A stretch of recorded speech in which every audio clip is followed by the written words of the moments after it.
Election అప్డేట్స్ను అందరికంటే ముందుగానే తెలుసుకోవాలంటే ఈరోజే ఆర్టీవీ లైవ్ యాప్ని మీ మొబైల్లో డౌన్లోడ్ చేసుకోండి. ఆంధ్రప్రదేశ్లో పోలింగ్ ప్రక్రియ ప్రశాంతంగా ముగిసింది. అలాగే కాకినాడ జిల్లాలో ప్రధానంగా చూసుకుంటే కాకినాడ ఎస్పీ జిల్లా ఎస్పీ ఎవరైతే ఉన్నారో సతీష్ కుమార్ ఆధ్వర్యంలో భారీ ఎటువంటి అవాంఛనీయ సంఘటనలు జరగకుండా పోలింగ్ అంతా కూడా ప్రశాంతమైన వాతావరణంలో జరిగినప్పుడు కొన్ని సంఘటనలు అక్కడక్కడ జరిగినప్పటికీ ప్రధానమైన గతంతో పోలిస్తే గతంతో పోల్చినటువంటి హింసాత్మక చర్యలు కానీ ఇటువంటి కూడా ఈసారి జరగకపోవడం చాలా అంతా కూడా పోలీసుల యొక్క ముందస్తు చర్యలతో భాగంగా మనం ప్రధానంగా చెప్పొచ్చు. ఈ నేపథ్యం మనం ప్రధానంగా చూసుకుంటే ఇప్పుడు పోలింగ్ కౌంటింగ్ ప్రక్రియ అయితే కొన్ని రోజులు మాత్రమే సమయం ఉంది. దీనికి సంబంధించినటువంటి అన్ని ఏర్పాట్లు కూడా చేస్తున్నారు. ఈ ఏర్పాట్లు ఏ విధంగా సాగుతున్నాయి, కాకినాడ జిల్లాలో ప్రధానంగా ఎటువంటి భద్రతలు ఉన్నాయి మాట్లాడే ప్రయత్నం చేద్దాం. ప్రస్తుతం కాకినాడ జిల్లా ఎస్పీ సతీష్ కుమార్ గారు ఉన్నారు. సార్ చెప్పండి, ఇప్పుడు ప్రస్తుతం ఎన్నికల పోలింగ్ ప్రక్రియ అయితే ప్రశాంతంగా వాతావరణంలో మీరంతా కూడా మీ ఆధ్వర్యంలో బాగా జరిగింది. కానీ ఇప్పుడు పోలింగ్ కౌంటింగ్ ప్రక్రియకి ఎటువంటి ఏర్పాట్లు చేస్తున్నారు? కౌంటింగ్కి మనకి ఇంకా 12 days పక్కన ఉంది. సో మనం ఆల్రెడీ ఈవీఎం బాక్సెస్ ఎక్కడ ఉందో దాంట్లో 3 tier సెక్యూరిటీ మనం ఆల్రెడీ వేసుకోవడం జరిగింది. సో ప్రతి ఒక్కరిని కూడా చెక్ చేసి లోపలికి అలో చేస్తున్నాము. అదేవిధంగా మన కౌంటింగ్ రోజు కూడా 144 సెక్షను, అదేవిధంగా పోలీస్ యాక్ట్ 30 అమల్లో ఉంది కాబట్టి ఎక్కడ కూడా ప్రజలు గుమ్మిగూడడానికి అవగాహన లేదన్నది మనం ప్రతి ఒక్క గ్రామంలో కూడా మనం అవగాహన ఇస్తున్నాము. అదేవిధంగా ఆల్ పార్టీ పొలిటికల్ మీటింగ్స్ కూడా ఇప్పుడు వరకు కండక్ట్ చేయడం జరిగింది. దాంట్లో ఉన్న ప్రతి ఒక్క లీడర్స్కి కూడా అవగాహన కూడా ఇవ్వడం జరిగింది. అదేవిధంగా ప్రతి ఒక్క అసెంబ్లీ కాన్స్టిట్యూయెన్సీలో కూడా వెళ్ళి ప్రతి ఒక్క విలేజ్లో మనం రీచ్ అవ్వడం వల్ల వాళ్ళు కూడా ఆ రోజుకి మనం అనవసరంగా ఎక్కడ గుంపుకూడాల్సిన అవసరం లేదు అని చెప్పి వాళ్ళు కూడా అది ప్రతి ఒక్కటి రీచ్ అవుతుంది. అదేవిధంగా పోలీస్ బలగాలతో పాటు కూడా ఆ రోజు కౌంటింగ్ సెంటరు, అది కాకుండా ఇంపార్టెంట్ ఎక్కడెక్కడ విలేజెస్ ఉన్నాయో సెన్సిటివ్ విలేజెస్, ఎక్కడైనా గొడవ జరగడానికి ఆస్కారం ఉన్న విలేజెస్లో కూడా మనం పోలీస్ బందోబస్తు అనేది ప్లాన్ చేసుకోవడం జరిగింది. అంటే ప్రధానంగా ఒక వీడియో అయితే వైరల్ అవుతుంది సోషల్ మీడియా వేదికగా.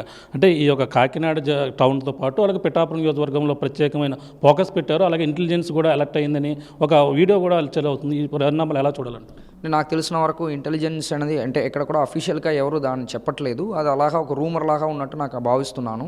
మనము పిఠాపురము కాకినాడ సిటీ అనేది కాదు, కానీ ప్రతి ఒక్క అసెంబ్లీ కాన్స్టిట్యూషన్ కూడా మేము ఒకేలాగానే చూస్తున్నాము. ఎక్కడ కూడా శాంతి భద్రత కోల్పోకుండా మనం ప్రశాంతమైన వాతావరణంలో కౌంటింగ్ చేయాలనే ఉద్దేశంతో పాటు ప్రతి ఒక్క అసెంబ్లీ కాన్స్టిట్యూషన్స్లో కూడా మనం సెక్యూరిటీ మెషర్స్ తీసుకుంటున్నాం. అంటే హింసాత్మక ఘటనలు జరగకుండా ఎవరైనా అనుమానితులు ఇప్పుడు కాకినాడ జిల్లాలో ఎవరైనా తీసుకోవడం జరిగిందా? ఎక్కడెక్కడ ప్రాంతాల్లో ఉన్నాయని చెప్పడం జరిగింది. రోజుగా బైండ్ ఓవర్ కేసులు ఇలాంటి వారిని కూడా గుర్తించడం జరిగింది. మనకి కాకినాడ డిస్ట్రిక్ట్లో బయటకు నుంచి వచ్చి ఇక్కడ ఉండి అవనీయ సంఘటనలు పాల్పడిన వాళ్ళు ఎవరు లేదు. కాకపోతే పోలింగ్ డే రోజు కొంత చిన్న చిన్న ఇన్సిడెంట్స్ అక్కడెక్కడ జరిగినది ఇన్వాల్వ్ అయిన ప్రతి ఒక్కరి పైన ఎఫ్ఐఆర్ నమోదు చేయడం జరిగింది.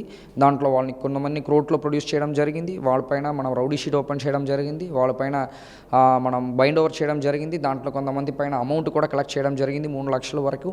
అదేవిధంగా వీళ్ళందరూ కూడా ఎవరెవరు రౌడీ షీటర్స్ ఉన్నారో వాళ్ళపైన కూడా కొన్ని ఆ రోజుకి మనము వాళ్ళు ఎలాంటి సంఘటనలు ఇన్వాల్వ్ అవ్వకుండా ప్రివెంటివ్ మెషర్స్ కూడా తీసుకుంటున్నాం. అంటే పిఠాపురం మాజీ ఎమ్మెల్యే వర్మ కూడా నేను మీకు ఫిర్యాదు చేయడం జరిగింది. అంటే పిఠాపురంలో కొన్ని సంఘటనలు ఏదైతే ప్రచారంలో జరిగినటువంటి సంఘటనలు కావచ్చు అవన్నీ కూడా దృష్టిలో పెట్టుకుని ఇక్కడ కూడా ఇంకా హింసాత్మక ఘటనలు ఏమైనా జరిగే అవకాశం ఉంది ఇటువంటి అని చెప్పేసి అనుమానాలు కూడా వ్యక్తం చేస్తుంది. దానికి ఎటువంటి చర్యలు చెప్పండి? అనుమానం అందరికీ ఉంటాయి. కాకపోతే మనం అందుకే చెప్తున్నాను, ఆల్రెడీ చెప్పినట్టు ప్రజలు ప్రతి ఒక్కరితో పాటు వెళ్ళి మాట్లాడుతున్నాము.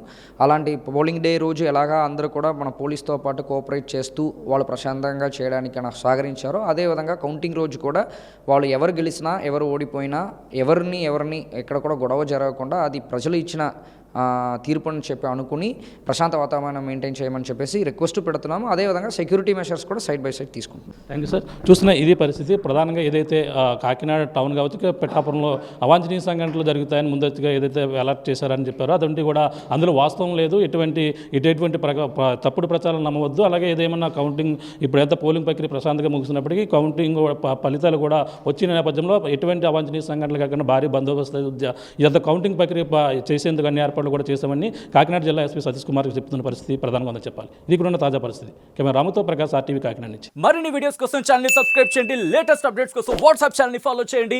అండ్ లింక్ డిస్క్రిప్షన్ లో ఉంది.